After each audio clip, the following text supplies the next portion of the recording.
Meghan Markle a probablement été frappée par une tradition royale après avoir épousé le prince Harry, ce qui n'est pas nécessairement très politiquement correct, a déclaré un jour l'historien et auteur Clive Astley.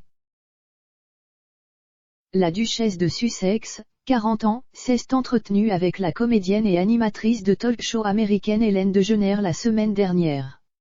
L'apparition de Meghan dans The Ellen DeGeneres Show sur CBS était la première interview télévisée qu'elle a donnée depuis qu'elle a donné naissance à sa fille, Lilibet, en juin.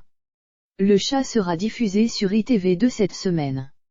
Au cours de la conversation de la duchesse avec Ellen, elle s'est ouverte davantage sur les premiers jours de sa relation avec Harry et sur la façon dont ils ont initialement gardé leur romance secrète. Les Sussex ont démissionné de leur rôle royaux l'année dernière avant que la reine ne confirme en février de cette année qu'ils ne reviendraient pas en tant que membres actifs de la famille royale. Après avoir quitté le Royaume-Uni et être retournée dans sa Californie natale, Meghan a admis à Oprah qu'elle avait été « naïve » à propos de certains des protocoles et traditions de la vie royale.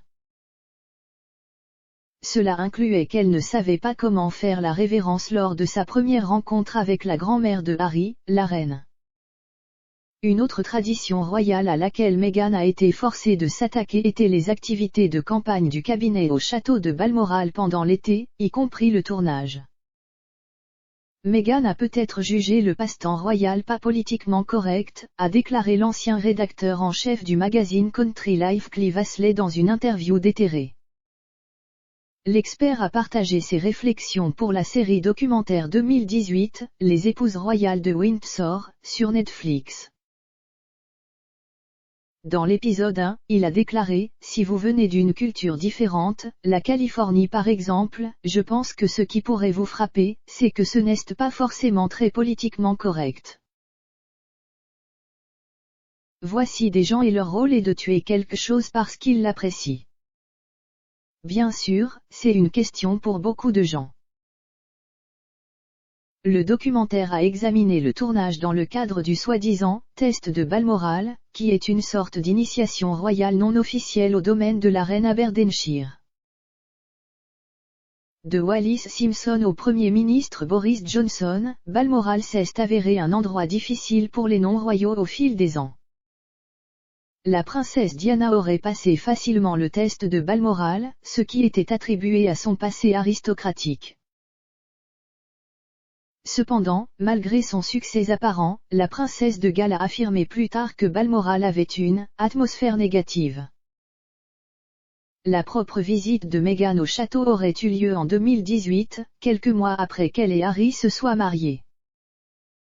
Monsieur Astley a expliqué comment le tir et d'autres activités à la campagne à Balmoral occupent une place particulière dans le cœur de la reine. Il a dit, si la reine n'était pas la reine, elle serait plus heureuse à la campagne en faisant tout ce qu'un gentilhomme de campagne fait. Les chevaux en particulier, les courses et bien sûr, tout ce genre d'activités. Le tir fait tout simplement partie de la vie de la famille royale, comme c'est le cas pour de nombreux paysans.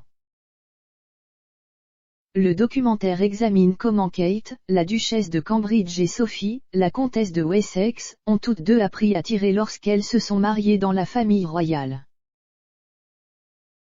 On dit également que Harry est un bon tireur, mais qu'il aurait été absent du traditionnel tournage de faisan du lendemain de Noël de la famille royale à Sandringham lorsque Meghan est venue séjourner au domaine pour Noël en 2018.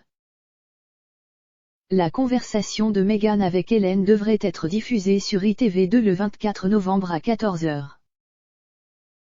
The Royal Weave of Windsor est disponible en streaming sur Netflix.